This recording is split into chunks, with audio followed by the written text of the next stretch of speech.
여호와의 산에 오르는 자의 노래. 뭐라고요? 네. 이 시는 그 표제를 보아서 알 수 있는 것처럼 다윗이 지은 시입니다. 언제 지었는가 하면은 그 언약궤를 그 예루살렘 성으로 옮길 때 지은 시예요. 사무엘상 4장에 보면은 엘리 제사장 때에 그 여호와의 언약궤를 메고 블레셋과의 그 전투에 나갔다가 전쟁에 패하고 그래서 언약궤를 빼앗기는 그런 내용의 말씀들이 기록되어져 있습니다. 언약궤가 하나님을 알지 못하는 우상을 숭배하는 블레셋 사람들의 수중에 들어갔지만 그곳에서 하나님의 그 초자연적인 그 역사로 훼손당하지 않고 이제 그들 스스로 그 수레에 실어서 이스라엘의 그 벳세메스로 돌려보내는 것을 우리가 잘 알고 있죠. 그리고 그 돌아온 언약궤가 이제 기럇 여아림이라는 그곳에 살고 있는 아미나답의 집에서 이제 20년 동안 거기에 옮겨져서 있게 됩니다. 20년이라는 긴 세월을 이제 그런 개인의 집에서 옮겨져 있게 되는데요. 다윗이 오랜 후에 왕이 되고 난 다음에 그 여호와의 언약궤를 그 예루살렘 성읍으로 옮기려고 시도를 합니다. 시도를 하는데 첫 번째 시도 때는 실패를 해요. 그 실패하는 이유가 뭡니까? 실패하는 이유가 소가 끄는 수레에 그 언약궤를 실어서 옮기려고 하다가 소가 뜀으로 말미암아서 그 이제 언약궤가 떨어질 것 같으니까 그 언약궤를 지금까지 섬겼던 그 우사가 아미나답의 아들 우사가 그 언약궤에 손을 대지요. 그래서 하나님께서 그 우사를 쳐서 죽게 합니다. 그로 인해서 그 근처에 있는 오벳 에돔의 집으로 언약궤를 옮기게 됩니다. 근데 그 집에 하나님께서 복을 주시는 거예요. 3개월 후에 다시 다윗이 그 언약궤를 제사장들의 어깨에 메고 예루살렘 성읍으로 이렇게 옮기게 되는데요. 그때 다윗이 여호와 앞에서 뛰놀고 힘껏 춤을 추고 그랬다고 그랬어요. 그때 그 감동, 그 감격으로 지은 시가 바로 오늘 본문입니다. 오늘 이 시간 이 자리에 함께 하신 우리 성도님들 가운데도 그러한 하나님의 그 구원의 감격 또 기쁨이 있기를 소망하고 또 축복을 합니다. 먼저 이 다윗이 그 하나님 임재를 상징하는 그 언약궤를 메고 예루살렘 성으로 들어갈 때 먼저 노래한 내용이 뭔가 하면은 1절에서 증가하는 것처럼 땅과 거기에 충만한 것과 세계와 그 가운데 사는 자들은 다 여호와의 것이로다 라고 이렇게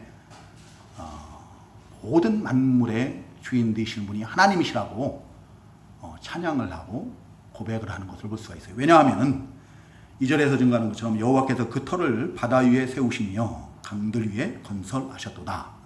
하나님께서 다 지으셨다는 겁니다. 하나님께서 땅과 바다와 그 모든 만물을 하늘과 거기에 속한 모든 것들을 다 하나님께서 지으셨기 때문에 그 모든 만물이 다 지으신 하나님의 것이다 라고 이렇게 찬양을 하고 고백을 하는 거예요. 세상에 하나님의 것이 아닌 것은 아무것도 없습니다.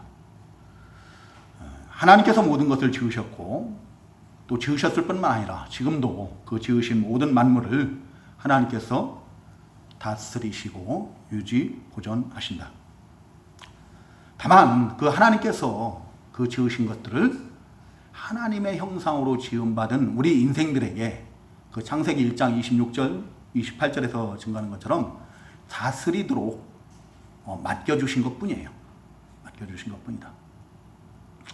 우리는 하나님께서 맡겨주신 그 모든 것을 우리가 잘 다스려야 돼요. 관리를 해야 됩니다. 그러다가 하나님께서 우리 영혼을 부르시면 어떻게 해요? 우리는 이제 다 놓고 가야 되는 거예요. 우리는 아무것도 가지고 온 것이 없습니다. 다 빈손으로 왔고 또 빈손으로 돌아가야 돼요. 우리 성도님들 가운데 무엇을 가지고 온 분들 계십니까? 아무것도 가지고 온 거 없어요. 다 빈손으로 왔고 또 이제 하나님께서 우리 영혼을 취하시면 그때 다 빈손으로 돌아가야 됩니다. 우리가 알아야 될 것이 뭔가 하면은 지금 우리에게 주신 것들이 내 것이 아니라는 거예요. 누구 것이라고요? 하나님의 것이에요. 내 소유로 삼아서는 안 돼요. 내 소유라고 생각을 해서는 안 된다. 재물도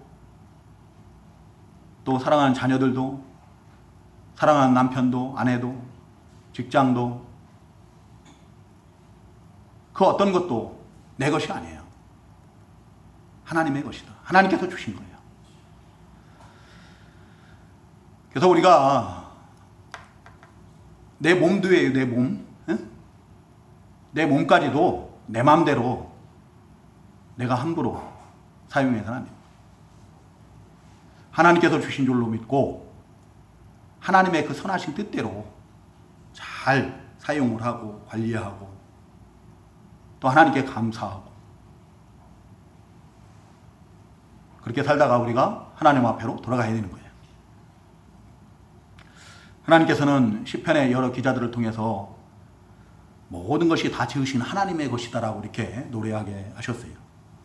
그 시편 89편 11절에 보면요. 에단을 통해서 뭐라고 노래하게 하셨는가 하면 하늘이 주의 것이요 땅도 주의 것이라 세계와 그 중에 충만한 것은 그 충만한 것을 주께서 건설하셨나이다 라고 이렇게 노래하게 하는 것을 보세요.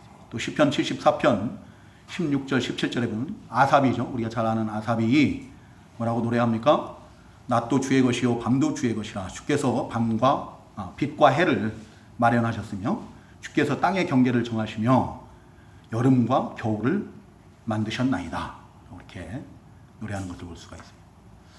하나님께서 심지어는 계절까지도 어떻게 했다고요? 그 이사야 43장인가요? 45장인가요? 거기에 보면은 하나님께서 뭣도 지으셨다고 해요.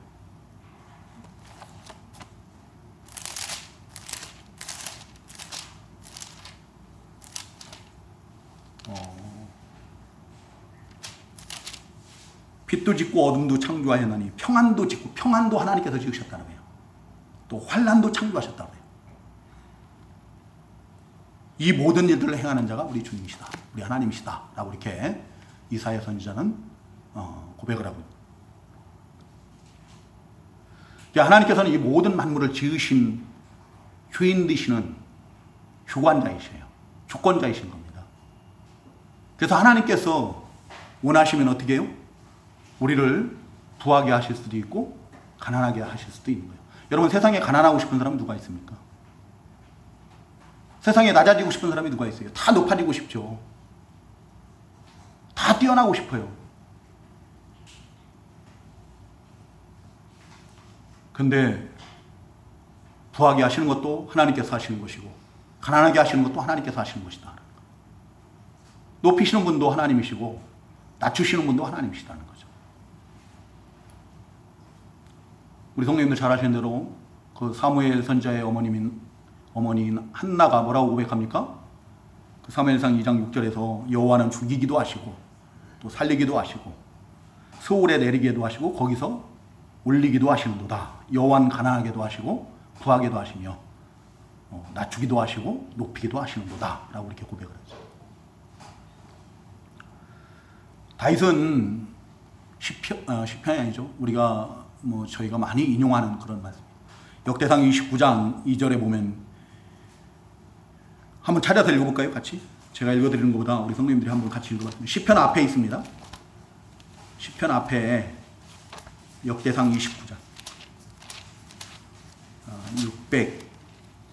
653쪽이나 654쪽 이렇게 되길 것 같아요. 역대상 9장 11절이 11절. 네, 2절이라고 했나요? 2절이 아니에요. 11절입니다. 역대상 29장 11절. 653쪽이에요. 653쪽. 거기 뭐라고 증가하고 있습니까? 여호와여, 위대하심과 권능과 영광과 승리와 위엄이 다 주께 속하였사오니 천지에 있는 것이 다 주의 것이로소이다. 여호와여, 주권도 주께 속하였사오니 주는 높으사 만물의 머리이시니이다. 부와 귀가 주께로 말미암고 또 주는 만물의 주제가 되사 손에 권세와 능력이 있사오니 모든 사람을 크게 하심과 강하게 하심이 주의 손에 있나이다. 아멘. 우리 주님께서 우리를 높이시기도 하시고 또 낮추기도 하시고 강하게도 하시고 약하게도 하시는 분이시라는 거예요. 그 모든 주권이 이 모든 만물을 지으신 주인 되시는 우리 하나님께 있다는 거죠. 근데 우리가 우리 성도님들 가운데는 그런 분들이 안 계실 줄로 믿습니다. 우리를 부하게도 하시고 가난하게도 하시고 높이기도 하시고 낮추기도 하시는 그런 주권자이신 하나님보다 재물이나 명예나 권세나 부함이나 이런 것들을 더 귀하게 여기는 경우가 있다는 그런 우를 범할 때가 많아요. 우리가 그런 것을 더 귀히 여기고 더 부하게 여기고 그런 것들을 의지하고 그러면은 그것을 빼앗을 수 있는 분이 바로 우리 하나님이시라는 거예요. 빼앗을 수 있어요. 빼앗습니다. 그건 제가 얘기하는 게 아니라 성경에 나와 있는 거예요. 우리가 이사야 3장에서 증거받았나요? 이사야 3장 1절인가 2절인가 거기에 보면 그런 내용이 나올 거예요. 우리가 의지하는 것들, 우리가 의뢰하는 것들을 하나님께서 다 빼앗으신다는 거죠. 우리 성님들 가운데 그런 우를 범하는 분들이 안 계시기를 바랍니다. 아멘들은 안 하십니다. 목사님 그렇게 얘기하세요. 하나님은 그렇게 말씀하세요. 그래도 저는 안 그렇습니다. 그렇게 하신 거예요. 자, 그리고 우리가 이러한 신앙 고백을 하나님은 아주 기뻐하신다는 거예요. 모든 만물의 주인 되신 분이 우리 하나님이십니다. 그 모든 만물의 주권자가 우리 하나님이십니다. 그런 신앙을 고백하고 또 찬양하고 노래하는 것, 이런 것을 우리 하나님 기뻐하신다. 얼마나 기뻐하신다고요? 소 곧 뿔과 굽이 있는 황소를 예물로 드림보다 더 여호와를 기쁘게 하실 것이라 했어요. 우리 성도님들이 진실되게 우리 하나님 앞에 나올 때 그러한 신앙 고백을 하시기를 바랍니다.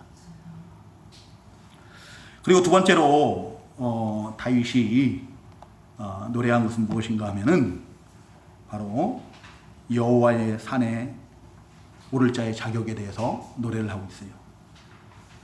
여호와의 산에 오를 자가 누구며 그의 거룩한 곳에 설 자가 누구인가 라고 이렇게 있는데요. 그 앞에 그 15편에 나와요. 15편? 10편 15편에 보면은 똑같은 내용이에요. 뭐 조금 글씨만 틀릴 뿐이지 내용은 다 똑같은 거예요. 여호와여, 주의 장막에 머무를 자 누구오며 주의 성산에 사는 자 누구오니까. 똑같은 말이죠. 네, 여호와의 산, 또 주의 성산, 때로는 시온산이라고도 하는데요. 그 여호와의 산이 어디입니까? 여호와의 산이 역사적으로는 예루살렘이라고 해서 예루살렘, 그죠? 그 언약궤가 모셔져 있는 하나님 임재의 상징인 그 언약궤가 모셔져 있는 성막이 있는 성전이 있는 예루살렘을 가리켜서 여호와의 산이라고 하고 또 주의 성산이라고 하고 또 시온산이라고 이렇게 하는 거죠. 왜 산이라고 하는가? 왜 여호와의 산, 주의 성산 또는 시온산 이렇게 산이라고 하는가 하면은 그 말 그대로예요. 그 예루살렘이 위치한 곳이 어딘가 하면 산이에요. 산. 높은 산에 위치하고 있기 때문에 그래서 산이라고 하는 거죠. 예루살렘은 그 천혜의 요새예요. 그래서 외적의 침입에 무너지기가 쉽지 않아요. 다윗이 왕이 되었는데도 그 예루살렘은 여전히 누가 살고 있는가 하면은 이방인인 그 여부스 족속들이 살고 있었어요. 다윗이 그 예루살렘 성을 정복하기 위해서 애워쌌을 때 여부스 사람들이 그 성 안에서 뭐라고 하는가 하면은 네가 이리로 들어오지 못할 것이다라고 그래요. 맹인이나 다리를 저는 자라도 너를 물리칠 것이다 라고 하는 거예요. 그만큼 그 성이 어때요? 천혜의 요새라는 거예요. 그만큼 높은 곳에 위치했다는 거죠. 그래서 예루살렘을 가리켜서 여호와의 산 또는 주의 성산 또는 시온산이라고 이렇게 산이라고 이렇게 지칭을 하는 거예요. 여호와의 산에 오를 자 누구며 그의 거룩한 곳에 설 자가 누구인가 라고 이렇게 했는데요. 이 말은 그 거룩한 성전이 있는 하나님 계신 그곳에 들어갈 자, 그 주님 앞에 설 자가 과연 누구냐는 거죠. 그래서 하나님과 자유롭게 교제하고 하나님을 섬기고 하나님께 영광 돌려드릴 수 있는 그런 사람이 누구냐. 궁극적으로는 하나님의 나라에 들어갈 수 있는 자가 누구냐는 거예요. 하나님의 나라에 들어갈 수 있는 자가 누구냐. 그 하나님의 나라에 들어가서 우리 하나님과 영생 복락을 누릴 수 있는 그런 사람이 누구냐.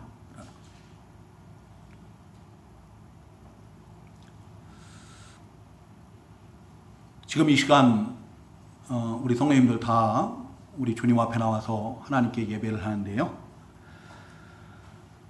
이 예배가 우리 하나님께서 기뻐 받으시는, 하나님과 막힌 것이 아무것도 없는, 그래서 하나님과 온전히 교제하는, 교제가 이루어진 그런 은혜의 시간 되기를 축복합니다. 그래서 마침내는 우리가 거기 보면은 그랬죠. 그 몇 절입니까? 5절에 그는 여호와께 복을 받고 구원의 하나님께 의를 얻으리니 그랬는데, 하나님께 복을 받는 자들, 또 의롭다 인정을 받는 자들이 다 되어서 마침내 이제 하나님의 나라에 들어가서 그 영원하신 성삼위 하나님 앞에서 영생 복락을 누리시는 그런 구원의 복이 있기를 우리 주님이 여러분 축복합니다. 근데 이 다윗이 그러기 위해서 그 여호와의 산에 오를 자의 자격, 하나님 앞에 나올 때 우리가 어떠한 모습으로, 어떠한 삶을 살다가 어떠한 자세로, 어떠한 태도로 나와야 되는가를 이제 교훈을 하고 있는데요. 그 첫 번째가 바로 손이 깨끗해야 된다는 거예요. 손은 우리의 행위, 우리의 행실을 상징하는 그런 신체 기관입니다. 우리 행위가 깨끗해야 우리가 하나님 앞에 나올 때 하나님과의 관계가 막히지 않는다는 겁니다. 우리 하나님은 죄악을 참아 보지 못하시는 분이시라고 했어요. 우리가 죄를 가지고는 우리가 하나님 앞에 몸은 나왔을지라도 우리 하나님과의 관계가 막혀서 하나님과의 교제가 이루어지지 않는다. 그래서 어떻게 해요? 예배를 드려도 아무런 감동도 없고 무슨 말을 증거받는지 알지도 못하고 깨닫지도 못하고 그러다가 앉아있다가 고통 가운데 앉아있다가 돌아가는 거죠. 아무런 은혜가 없는 거예요. 또 마음이 깨끗해야 된다는 거예요. 마음이 청결해야 된다. 행위만 깨끗한 것이 아니라 그 행위가 깨끗해야 된다는 건 최소한의 윤리예요. 최소한의 윤리. 하나님의 백성들이 그 손이 행위가 깨끗하지 못하다는 것은 하나님을 떠난 사람이라는 거죠. 그리고 이제 마음도 우리가 깨끗해야 됩니다. 우리 내면도 깨끗해야 됩니다. 보통은 우리의 마음이, 우리의 중심이 행위로서 나타나게 마련이지만 그렇지 않은 자들도 있다는 거죠. 자기 마음을 숨기고 겉으로만 깨끗한 척하는 예수님 때의 바리새인들, 서기관들, 그런 사람들이겠죠. 외식하는 자들이라고 그랬죠. 외식하는 자들이 외식할 수도 있다. 그렇지만 하나님께서는 우리의 뭐도 아셔요? 우리의 마음도 다 아시는 분이에요. 우리의 생각까지도 다 감찰하시는 분이에요. 우리의 중심을 보시는 하나님이시다. 그래서 우리가 하나님 앞에 나온 자들은 자기 마음도 깨끗해야 된다. 마음도 깨끗해. 뜻을, 세 번째로는 뜻을 허탄한 데에 두지 말아야 된다. 뜻을 허탄한 데에 두지 말아야 된다. 그 허탄한 것이 뭡니까? 허황 뜬 거예요. 허황 뜬 거. 예? 금방 없어질 거. 일시적인 거예요. 썩어 없어질 것들입니다. 곧 세상 부와 명예와 권세 이런 것들. 또 일시적인 어떤 쾌락, 즐거움. 또 사람들에게 칭찬받기 좋아하는 거. 사람들에게 높임받기 좋아하는 거. 이런 거.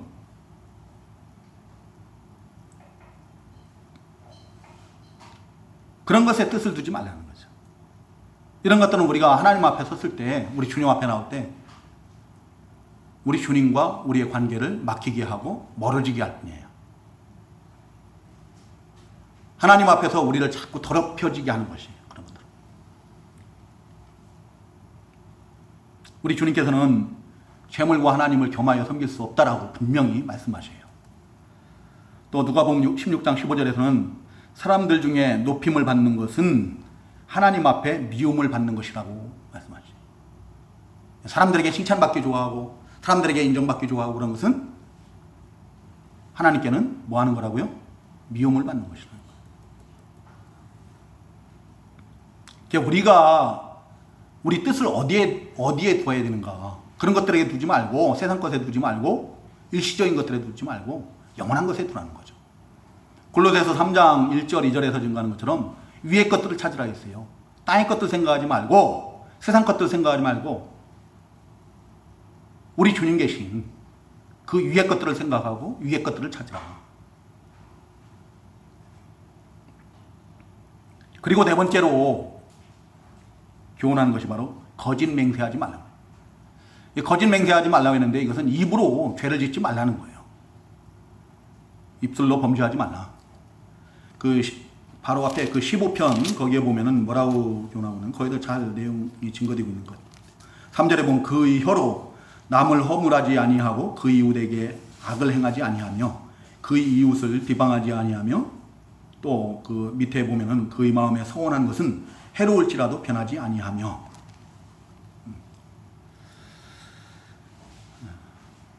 거짓 맹세한다라는 것은 입술로 범죄하지 않는 것까지도 다 포함하는 것인 거죠. 혀로서 말로써 범죄하지 않는 것. 남을 비방하고 남을 허물을 이야기하고 그런 죄를 범치 말아야 될 것. 또한 하나님께 우리가 서원하는 것들. 우리 성도님들 아멘한 것들은 지키려고 애쓰셔야 돼요. 그렇다고 아멘 하지 말라는 얘기 아니에요. 아멘으로 화답을 하고 내가 그것을 지키기 위해서 애쓰고 힘쓰고 그럴 때 성령님께서 도우실 줄로 믿으시기 바랍니다. 믿음으로 아멘하세요.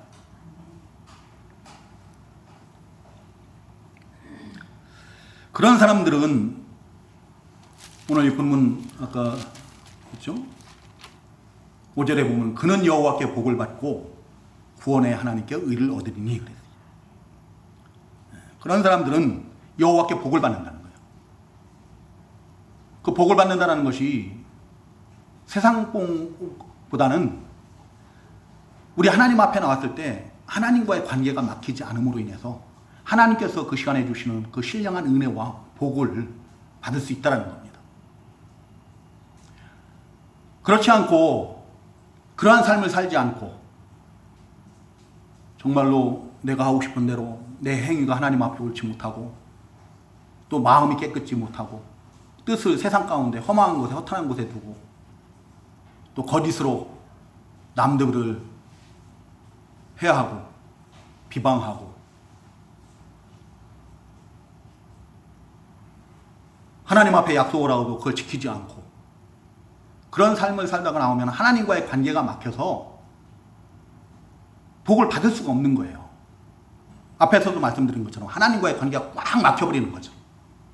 그래서 어떻게 해요? 몸은 나와 있는데 예배가 아닌 거예요. 하나님께서 주시는 은혜가 아무것도 없는 거예요. 아무런 신령한 복이 없는 거예요.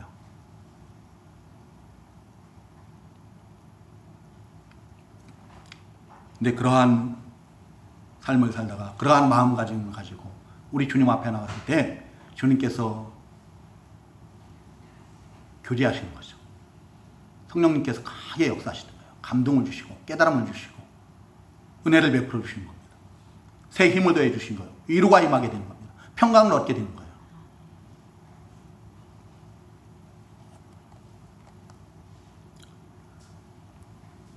또 그런 사람들은 구원의 하나님께 의를 얻으리니, 구원의 하나님 보시기에 의로운 자라는 겁니다. 구원의 하나님 보시기에 옳게 보이는 거예요.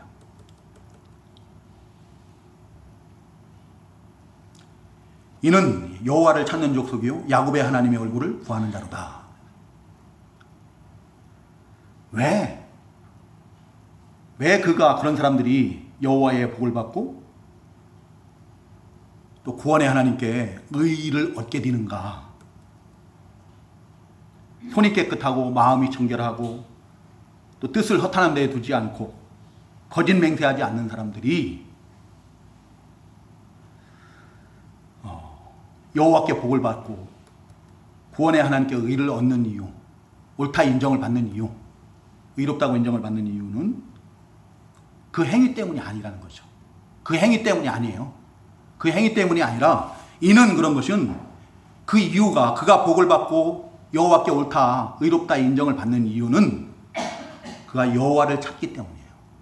여호와를 찾기 때문이고 야곱의 하나님의 얼굴을 구하기 때문이라는 겁니다. 여호와를 찾는 게 뭐예요? 야곱의 하나님의 얼굴을 구하는 게 뭡니까? 그 원어를 갖다가 그대로 옮기면은 우리말로 그대로 옮기면은 뭐냐면은 자주 가는 거예요. 자주 가는 거. 하나님 앞에 자주 가는 거. 하나님께 물어보는 거예요. 문의하다. 또는 요구하다. 묻다. 찾다. 그런 거예요. 그래 하나님을 자주 찾고 하나님께 나아가서 수시로 나가서요. 어떻게 해요? 하나님께 예배하는 겁니다. 하나님께 예배하고 또 하나님께 구하는 겁니다. 하나님의 뜻을 찾아서 하나님의 뜻을 묻는 거예요. 하나님께 기도하는 겁니다. 자, 우리 성도님들, 우리가 한번 계속 누누이 반복해서 말씀드리는 거예요. 우리의 의지로, 우리의 지식으로, 우리의 경험으로 우리가 하나님 앞에 깨끗해질 수가 있는가? 우리의 행위가, 우리의 언행심사가 하나님 보시기에 깨끗한 자들이 될 수 있는가? 깨끗해질 수 있나요? 이게 불가능한 거죠. 이게 사람들이 보기에는 상대적으로 저 사람이 다른 사람보다 또 나보다 더 깨끗해 보일 수 있어요. 더 의로워 보일 수 있습니다. 근데 절대적인 하나님, 그 거룩하신 하나님 앞에는 그 사람이 깨끗할 수가 없는 거예요. 의로울 수가 없는 겁니다. 우리가 하나님 보시기에 깨끗하고 하나님 보시기에 의롭다고 인정을 받으려면은 그건 하나님의 은혜가 아니면은 불가능한 거예요. 하나님의 은혜로만, 하나님의 도우심으로만, 하나님의 강권적인 그 역사하심으로만 우리 손이 깨끗할 수 있는 것이고 우리의 마음을 청결할 수 있게 하는 거고 또 우리의 뜻을 허탄한 데 두지 않고 하나님의 나라에 둘 수 있고 또 입술로 범죄하지 않을 수 있고 그런 거예요. 우리 성도님들 지금까지 살아오면서 다 경험하신 거 아니에요? 지금까지 살아오시면서 우리 성도님들이 하나님 앞에 깨끗하다, 의롭다 인정받을 만큼 그렇게 살려고 애쓰고 힘써 보셨습니까? 근데 거기 성공하셨어요? 그런 시도도 안 해보셨죠?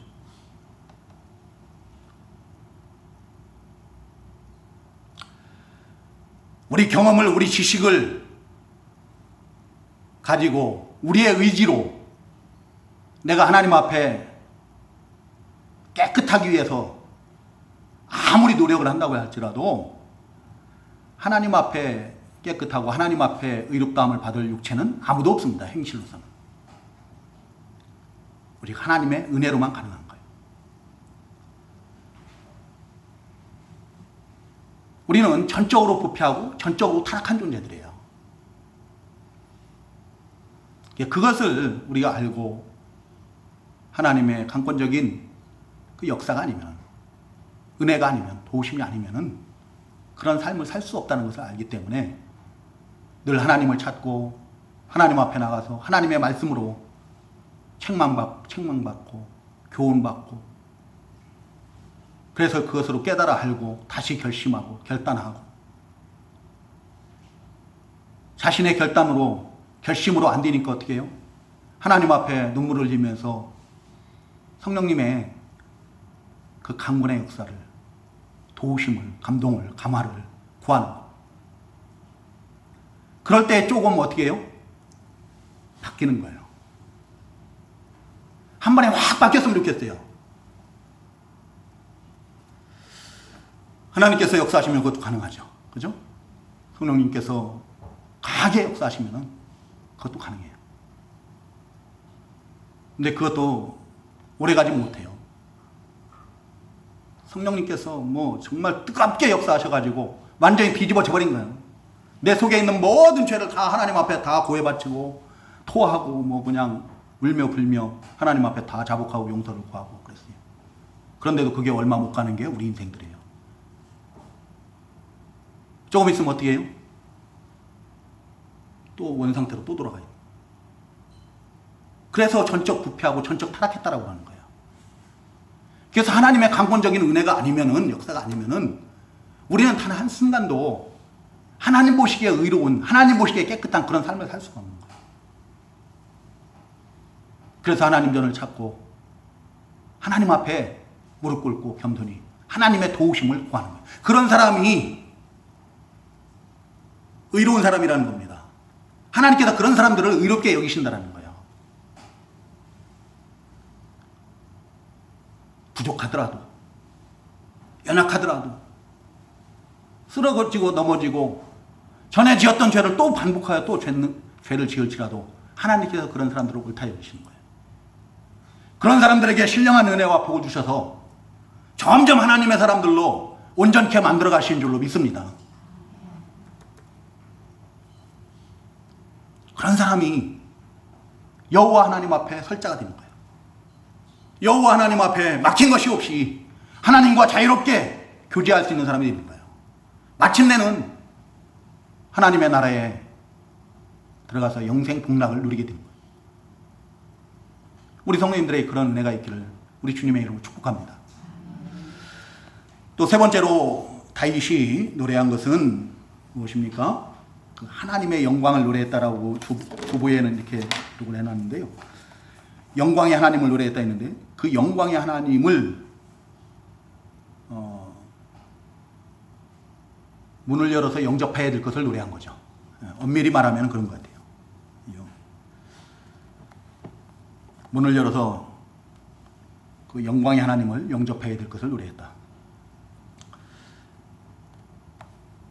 다윗이 그 하나님의 그 언약궤를 이제 제사장들이 메고 예루살렘 성을 향해서 들어갈 때 마치 그 성문을 사람인 것처럼 의인화해서 이렇게 노래하는 것을 볼 수가 있어요.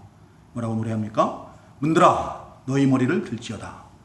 영원한 문들아 들릴지어다. 하나님께서 들어가시니까 그 문을 활짝 크게 열으라는 겁니다. 크게 활짝 열으라는 거예요. 왜요? 누가 들어가시니까? 영광의 왕이 들어가시니까. 영광의 왕. 그 영광의 왕이 누구시냐? 그 영광의 왕을 7절과 9절과 똑같은 내용이죠. 글씨가 안 틀린 것 같아요. 7절과 9절은. 문들아 너희 머리를 들지어다. 영원한 문들아 들릴지어다. 영광의 왕이 들어가시리로다. 9절에서도 문들아 너희 머리를 들지어다. 영원한 문들아 들릴지어다. 영광의 왕이 들어가시리로다. 8절과 9절은 뭐냐면은 그 영광의 왕이 누구시냐는 거예요. 영광의 왕이 누구예요? 그 영광의 왕이 누구시냐? 강하고 능한 여호와시는, 강하고 능하신 분이에요. 강하고 능하신 분. 또 전쟁에 능하신 분. 전쟁에 능한 여호와시다. 여호와 하나님이 강하신 분, 능하신 분이심을, 또 전쟁에 능하신 분이심은 이미 출애굽 때 그 과정에서 다 확정이 되었습니다. 하나님의 백성들에게 그 출애굽의 과정에서 하나님이 얼마나 강하고 능하신 분이신지, 또 전쟁에 능하신 분이신지 다 확정이 되었다. 그리고 다윗이 지금까지 살아오면서 얼마나 많은 전투를 합니까? 그 모든 전투 가운데서 하나님께서 함께 하시고 또 싸워주심으로, 이기게 하심으로 다 확정이 된 거죠. 또 여호와 하나님은 만군의 여호와 하나님이시라요. 만군의 여호와. 만군의 여호와라는 게 뭔 말이에요? 모든 군대의 하나님이시라는 거예요. 모든 군대의 하나님. 그래서 천군과 천사, 또 하나님이 지으신 모든 피조물을 다 하나님의 군대로 사용하시는 분이에요. 그 모든 피조물들을 군대로 사용하셔서 싸워주시고 또 이기게 하시는 그런 만군의 하나님이십니다. 그 하나님께서 지금 하나님의 백성들 가운데로 들어가시는 거예요. 그 얼마나 감격스러운 거예요. 얼마나 영광스러운 거예요. 그래서 다윗이 뛰놀고 춤추고 노래하고 그런 거예요. 그것을 알지 못하는 그 누구예요? 사울의 딸 미갈이인가요? 흉을 보죠. 알지 못하면 그래요. 알지 못하는 자들은 우리가 기쁨으로, 감사함으로 우리 하나님을 찬양하고 하나님을 섬기고 하나님께 영광 돌려드릴 때 조롱하고 욕하고 흉보고 그렇죠.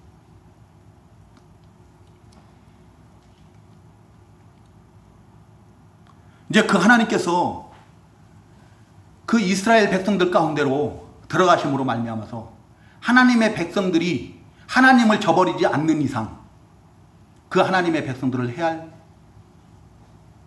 세력은 아무것도 없습니다. 하나님께서 함께 하시고 하나님께서 지키시고 싸워주시고 보호하시는 거예요. 만지지도 못한다. 문제는 뭐예요? 우리가 하나님을 버리지 않아야 된다는 거예요. 우리가 하나님을 떠나지 말아야 된다는 거예요.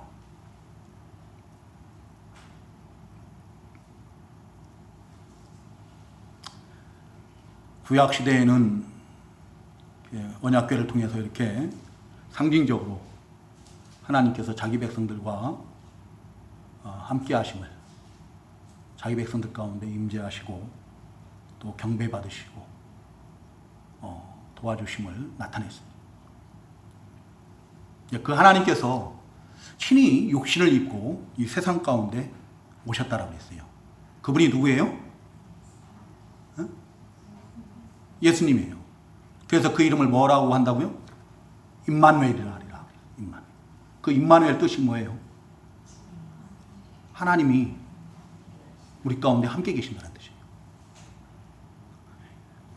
아기가 태어났는데 하나님께서 뭐라고 말씀하셔요? 천사들을 통해서 하나님께서 우리와 함께 계신다라고 이렇게.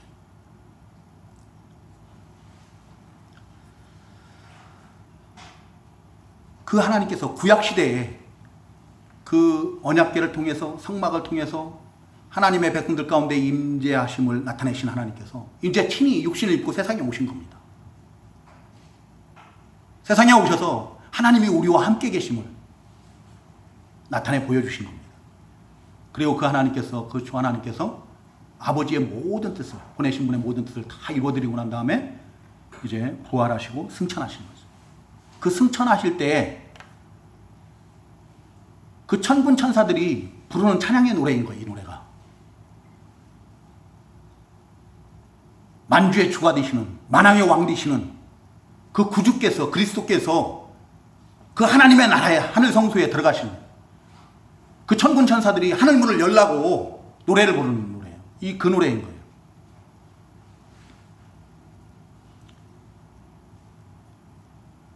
자기 몸을 찢으심으로 그 하늘 문을, 하늘 성소를 열으신 그 주님께서 오늘날 우리에게 찾아오신 거예요. 우리를 성전 삼으시고 우리 가운데 내주하시기 위해서 우리의 마음 문을 열라고 말씀하십니다. 그 말씀이 어디에 나와요? 요한계시록 3장 20절이에요. 한번 보시기 바랍니다. 읽고 마치도록 하겠습니다. 요한계시록 3장 20절.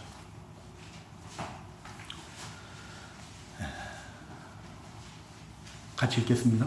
요한계시록 3장 20절.